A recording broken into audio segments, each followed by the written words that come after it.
Hello everyone, इन आया classes में आपका स्वागत है। आज हम क्लास 10th की हिंदी बुक कृतिका के चैप्टर नंबर 3 साना साना हाथ जोड़ी का प्रश्न अभ्यास करेंगे। चलिए शुरू करते हैं। प्रश्न नंबर 1। झिलमिलाते सितारों की रोशनी में नहाया गंतोक लेखिका को किस तरह सम्मोहित कर रहा था? इसका उत्तर इस प्रकार से लिखेंगे। रात के अंधकार में सितारों से नहाया हुआ गंतोक यानी कि गैंगटोक लेखिका को जादुई एहसास करवा रहा था। उसे यह जादू ऐसा सम्मोहित कर रहा था कि मानो उसका अस्तित्व स्थगित सा हो गया हो। सब कुछ अर्थहीन सा था। उसकी चेतना शून्यता को प्राप्त कर रही थी। वह सुख की अतीन्द्रियता में डूबी हुई उस जादुई उजाले में नहा रही थी जो उसे आत्मिक सुख प्रदान कर रही थी। प्रश्न नंबर 2। गंतोक को मेहनतकश बादशाहों का शहर क्यों कहा गया है? उत्तर। गंतोक को मेहनतकश बादशाहों का शहर इसलिए कहा गया है क्योंकि यहाँ के लोग बहुत मेहनती हैं और यह उनकी मेहनत ही है जिसकी वजह से आज भी गंतोक अपने पुराने स्वरूप को कायम रखे हुए है। पहाड़ी क्षेत्र के कारण पहाड़ों को काटकर रास्ता बनाना पड़ता है। पत्थरों पर बैठकर औरतें पत्थर तोड़ती हैं। उनके हाथों में कुदाल व हथौड़े होते हैं। कईयों की पीठ पर बंधी टोकरी में उनके बच्चे भी बंधे रहते हैं और वे काम करते रहते हैं। हरे भरे बागानों में युवतियां बोकू पहने चाय की पत्तियां तोड़ती हैं। बच्चे भी अपनी माँ के साथ काम करते हैं। यहाँ जीवन बेहद कठिन है, पर यहाँ के लोगों ने इन कठिनाइयों के बावजूद भी शहर के हर पल को खूबसूरत बना दिया है। प्रश्न नंबर 3। कभी श्वेत तो कभी रंगीन पताकाओं का फहराना किन अलग अलग अवसरों की ओर संकेत करता है? उत्तर। सफेद बौद्ध पताकाएं शांति व अहिंसा की प्रतीक हैं। इन पर मंत्र लिखे होते हैं। यदि किसी बुद्धिस्ट की मृत्यु होती है तो उसकी आत्मा की शांति के लिए 108 श्वेत पताकाएं फहराई जाती हैं। कई बार किसी नए कार्य के अवसर पर, किसी नए काम को करने के अवसर पर भी रंगीन पताकाएं फहराई जाती हैं। इसलिए यह पताकाएं शोक व नए कार्य के शुभारंभ की ओर संकेत करते हैं। श्वेत पताकाएं शोक का प्रतीक हैं और रंगीन पताकाएं नए काम के शुभारंभ का प्रतीक है। प्रश्न नंबर 4। जितेन नारगे ने लेखिका को सिक्किम की प्रकृति, वहाँ की भौगोलिक स्थिति एवं जनजीवन के बारे में क्या महत्वपूर्ण जानकारियां दी हैं, वे लिखिए। उत्तर। जितेन नारगे ने लेखिका को निम्नलिखित महत्वपूर्ण जानकारियां दी हैं। प्रकृति। सिक्किम एक पहाड़ी इलाका है। यहाँ जगह जगह पर पाइन और धूपी के खूबसूरत नुकीले पेड़ हैं।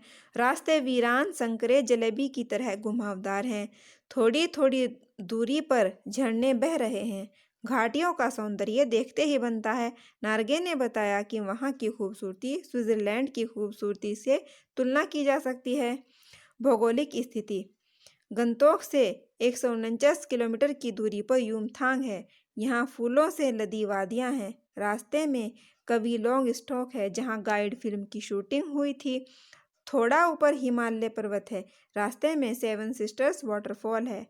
पहाड़ी रास्तों पर फहराई गई सफ़ेद ध्वजा बुद्धिस्ट की मृत्यु तथा शांति की प्रतीक हैं और रंगीन ध्वजा किसी नए कार्य की शुरुआत दर्शाते हैं। जनजीवन। यहाँ के लोग बहुत मेहनती हैं। स्त्रियां व बच्चे सब काम करते हैं। स्त्रियां स्वेटर बुनती हैं, घर संभालती हैं, खेती करती हैं, पत्थर तोड़ तोड़ कर सड़कें बनाती हैं, चाय की पत्तियां चुनने बाग में जाती हैं, बच्चों को अपनी कमर पर कपड़े से बांध कर रखती हैं। बच्चे पढ़ने के लिए 3-4 किलोमीटर पहाड़ की चढ़ाई चढ़कर स्कूल जाते हैं। शाम को अपनी माँओं के साथ काम करते हैं। उनका जीवन बहुत ही श्रम साध्य है। उसने बताया कि सिक्किम के लोग अन्य भारतीय लोगों की तरह घूमते चक्र में अपनी आस्थाएं तथा अंधविश्वास रखते हैं। प्रश्न नंबर 5। लॉन्ग स्टॉक में घूमते हुए चक्र को देखकर लेखिका को पूरे भारत की आत्मा एक सी क्यों दिखाई दी? उत्तर। लेखिका सिक्किम में घूमती हुई कवि लॉन्ग स्टॉक नाम की जगह पर गई।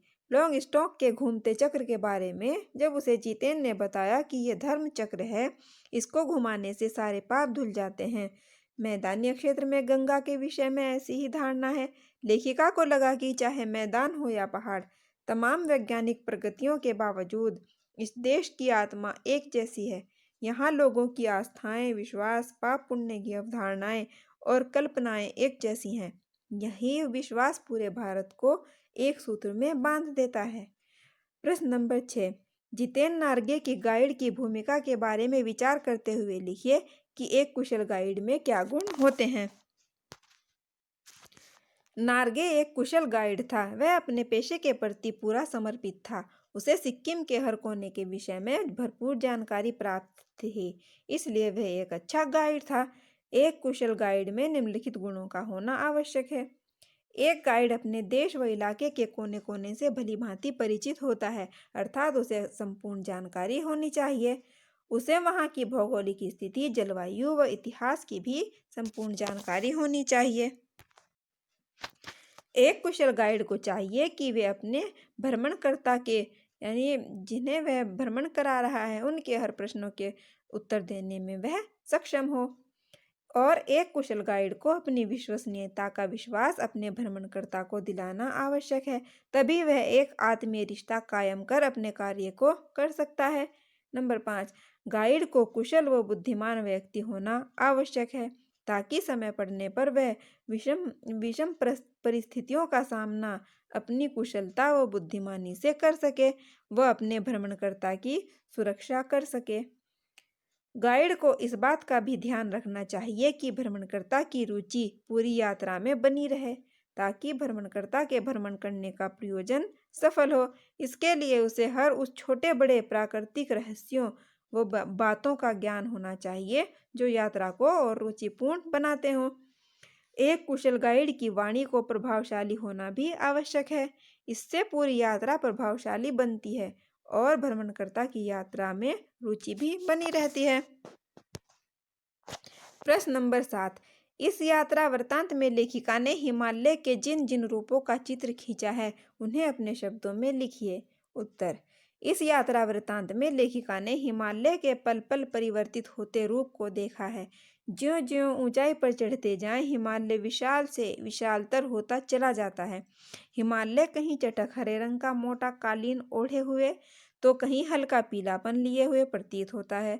चारों तरफ हिमालय की गहनतम वादियां और फूलों से लदी हुई घाटियां थी। कहीं प्लास्टर उखड़ी दीवार की तरह पथरीला और देखते ही देखते सब कुछ समाप्त हो जाता है, मानो किसी ने जादू की छड़ी घुमा दी हो।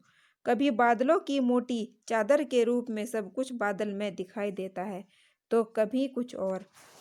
कटाव से आगे बढ़ने पर पूरी तरह बर्फ से ढके पहाड़ दिख रहे थे। चारों तरफ दूध की धार की तरह दिखने वाले जलप्रपात थे, तो वहीं नीचे चांदी की तरह कौंध मारती हुई तीस्ता नदी, जिसने लेखिका के हृदय को आनंद से भर दिया था। स्वयं को वह इस पवित्र वातावरण में पाकर वह भाव विभोर हो गई, जिसने उनके हृदय को भी काव्य में बना दिया। प्रश्न नंबर 8। प्रकृति के उस अनंत और विराट स्वरूप को देखकर लेखिका को कैसी अनुभूति होती है। प्रकृति के उस अनंत और विराट स्वरूप को देखकर लेखिका को लगता है कि इस सारे परिदृश्य को वह अपने अंदर समेट ले। लेखिका चित्रलिखित सी माया और छाया के इस अनूठे खेल को भर भर आंखों से देखती जा रही थी। उसे लगा कि प्रकृति उसे सयानी यानी समझदार बनाने के लिए जीवन रहस्य को करने पर तुली हुई है। इन अद्भुत और अनूठे नज़ारों ने लेखिका को पल भर में ही जीवन की शक्ति का अनुभव करा दिया। उससे ऐसा लगने लगा जैसे वह देश व काल की पारापार से दूर बहती धारा बनकर बह रही हों और उनके मन के सारा मैल और वासनाएं इस निर्मल धारा में बहकर नष्ट हो गई हों, ऐसा लेखिका को लग रहा था। प्रश्न नंबर 9। प्राकृतिक सौंदर्य के अलौकिक आनंद में डूबी लेखिका को कौन कौन से दृश्य झकझोर गए। लेखिका हिमालय यात्रा के दौरान प्राकृतिक सौंदर्य के अलौकिक आनंद में डूबी हुई थी, परंतु जीवन के कुछ सत्य जो वह इस आनंद में भूल चुकी थी, अकस्मात वहाँ के जनजीवन ने उसे झकझोर दिया। वहाँ कुछ पहाड़ी औरतें थीं जो मार्ग बनाने के लिए पत्थरों पर बैठकर पत्थर तोड़ रही थी। उनके आटे सी कोमल काया पर हाथों में कुदाल वह तोड़े थे। कईयों की पीठ पर बच्चे भी बंधे हुए थे। इनको देखकर लेखिका को बहुत दुख हुआ कि ये हम सैलानियों के भ्रमण के लिए हिमालय की इन दुर्गम घाटियों में मार्ग यानी रास्ता बनाने का कार्य कर रही हैं। जहाँ पर जान कब चली जाए कोई नहीं जानता। इनके लिए यह भोजन मात्र पाने का साधन है, यानी इनके लिए यह सिर्फ भोजन पाने का साधन है, और हमारे जैसे सैलानियों के लिए यह मनोरंजन का। दूसरी बार उसकी जादुई निंद्रा तब टूटी जब उसने पहाड़ी बच्चों को उनसे लिफ्ट मांगते हुए देखा। 7-8 साल के बच्चों को रोज 3-3, 3.5 किलोमीटर का सफर तय कर स्कूल पढ़ने जाना पड़ता है। स्कूल के पश्चात वे बच्चे मवेशियों को चराते हैं तथा लकड़ियों के गट्ठर भी ढोते हैं। तीसरा, लेखिका ने जब चाय की पत्तियों को चुनते हुए सिक्किम के परिधानों में ढकी हुई लड़कियों को देखा, यानी जो उन्होंने सिक्किम का परिधान बोकू पहना हुआ था, तो उनका सौंदर्य इंद्रधनुषी छटा बिखेर रहा था, जिसने उसे मंत्रमुग्ध कर दिया। उसने मेहनत करती हुई इन बालाओं का सौंदर्य असह्य लग रहा था, यानी उन्हें जो ये युवतियां मेहनत कर रही थी उनका सौंदर्य असह्य लग रहा था। प्रश्न नंबर 10, सैलानियों को प्रकृति की अलौकिक छटा का अनुभव करवाने में किन किन लोगों का योगदान होता है, उल्लेख करें। सैलानियों को प्रकृति की अलौकिक छटा का अनुभव कराने में सबसे बड़ा हाथ एक कुशल गाइड का होता है, जो अपनी जानकारी व अनुभव से सैलानियों को प्रकृति व स्थान के दर्शन कराता है। कुशल गाइड इस बात का ध्यान रखता है कि भ्रमणकर्ता की रुचि पूरी यात्रा में बनी रहे, ताकि भ्रमणकर्ता के भ्रमण करने का प्रयोजन सफल हो। अपने मित्रों व सहयात्रियों का साथ पाकर यात्रा और भी रोमांचकारी व आनंदमयी बन जाती है। वहाँ के स्थानीय निवासियों व जनजीवन का भी महत्वपूर्ण स्थान होता है। उनके द्वारा ही इस छटा के सौंदर्य को बल मिलता है, क्योंकि यदि ये ना हो तो वो स्थान नीरस व बेजान लगने लगते हैं, तथा सरकारी लोग जो व्यवस्था में संलग्न होते हैं उनका भी महत्वपूर्ण योगदान होता है। प्रश्न नंबर 11, कितना कम लेकर ये समाज को कितना अधिक वापस लौटा देती हैं, इस कथन के आधार पर स्पष्ट करें कि आम जनता की देश की आर्थिक प्रगति में क्या भूमिका होती है। आम जनता देश की आर्थिक प्रगति में क्या भूमिका निभाती है। उत्तर, पत्थरों पर बैठकर श्रमिक महिलाएं पत्थर तोड़ती हैं। उनके हाथों में कुदाल व हथौड़े होते हैं। कईयों की पीठ पर बंधी टोकरी में उनके बच्चे भी बंधे रहते हैं, और वे काम करते करते हरे भरे बागानों में युवतियां बोकू पहने चाय की पत्तियां तोड़ती हैं। बच्चे भी अपनी माँ के साथ काम करते हैं। इन्हीं की भांति आम जनता भी अपनी मूलभूत आवश्यकताओं की पूर्ति के प्रयास में जीविका रूप में देश और समाज के लिए बहुत कुछ करती हैं। सड़कें, पहाड़ी मार्ग, नदियाँ, पुल आदि बनाना, खेतों में अन्न उपजाना, कपड़ा बुनना, कारखानों में काम करके अपनी सेवाओं से राष्ट्र आर्थिक सुदृढ़ता प्रदान करके राष्ट्र को आर्थिक सुदृढ़ बनाकर उसकी रीढ़ की हड्डी को मजबूत बनाते हैं। हमारे देश की आम जनता जितना श्रम करती है उससे उसका आधा भी प्राप्त नहीं होता है, परंतु फिर भी वो असाध्य कार्य को अपना कर्तव्य समझकर करते हैं। वो समाज का कल्याण करते हैं, परंतु बदले में उन्हें स्वयं नाम मात्र का ही अंश प्राप्त होता है। देश की प्रगति का आधार यही आम जनता है, जिसके प्रति सकारात्मक आत्मीय भावना भी नहीं होती है। यदि ये आम जनता ना हो तो देश की प्रगति का एक पहिया रुक जाएगा।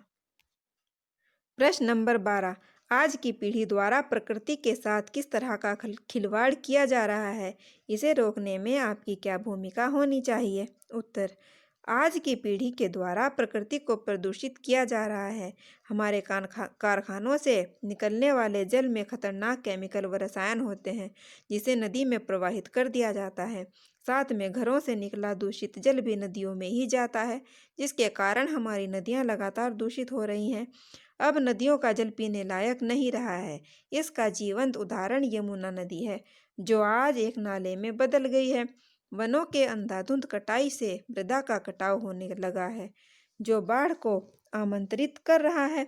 दूसरे, अधिक पेड़ों की कटाई ने वातावरण में कार्बन डाइऑक्साइड की अधिकता बढ़ा दी है, जिससे वायु प्रदूषित होती जा रही है। हमें चाहिए कि हम मिलकर इस समस्या का समाधान निकालें। हम सबको मिलकर अधिक से अधिक पेड़ों को लगाना चाहिए। पेड़ों को काटने से रोकने के लिए उचित कदम उठाने चाहिए, ताकि वातावरण की शुद्धता बनी रहे। हमें नदियों की निर्मलता व स्वच्छता को बनाए रखने के लिए कारखानों से निकलने वाले प्रदूषित जल को नदियों में डालने से रोकना चाहिए। नदियों की स्वच्छता बनाए रखने के लिए लोगों की जागरूकता के लिए अनेक कार्यक्रमों का आयोजन भी होना चाहिए। प्रश्न नंबर 13, प्रदूषण के कारण स्नोफॉल में कमी का जिक्र किया गया है। प्रदूषण के और कौन कौन से दुष्परिणाम सामने आए हैं वो लिखें। प्रदूषण के कारण वायुमंडल में कार्बन डाइऑक्साइड की अधिकता बढ़ गई है, जिसके कारण वायु प्रदूषित होती जा रही है। इससे सांस लेने की अनेक बीमारियां उत्पन्न होने लगी हैं। जलवायु पर भी इसका बुरा प्रभाव देखने को मिल रहा है, जिसके कारण कहीं पर बारिश की अधिकता हो जाती है तो किसी स्थान पर सूखा पड़ जाता है।